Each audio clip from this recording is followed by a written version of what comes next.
Paano kung hindi sinakop ng Spain ang Pilipinas? Isang malaking bahagi ng ating kasaysayan ay ang pananakop ng mga dayuhan. Pero paano kung hindi dumating ang mga Espanyol?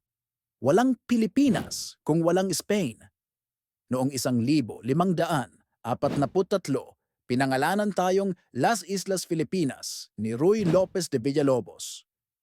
Kung hindi ito nangyari, wala tayong iisang bansa, baka hiwa-hiwalay pa rin ang Luzon, Visayas at Mindanao. Relihiyon, walang Kristyanismo. Malamang Islam ang dominante dahil sa impluensya ng Malaysia at Brunei. Kalakalan at impluensya.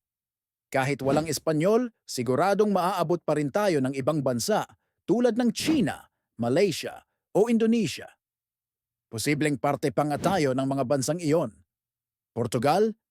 Kung hindi Spain, baka Portugal ang sumakop. Iba ang wika natin ngayon, baka Portuguese. Amerika at Japan. Hindi sana tayo nakuha ng US kung walang Spain.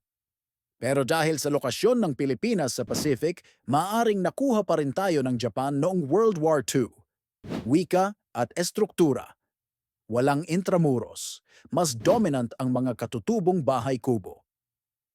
Malamang iba-iba rin ang wika sa bawat rehiyon at mas malakas ang impluensya ng mga kalapit bansa gaya ng China o Indonesia. Teknolohiya? Kung walang mga banyagang dumating, baka mabagal ang modernization natin sa edukasyon, teknolohiya at transportasyon. So, paano kung hindi tayo sinakop ng Spain? Iba siguro ang pangalan, kultura at maging ang pagkakakilanlan natin bilang mga Pilipino. Like, comment at i-share ang video. Huwag kalimutang mag-subscribe sa Anino Stories at i-on ang notification bell para sa mas marami pang kaalaman.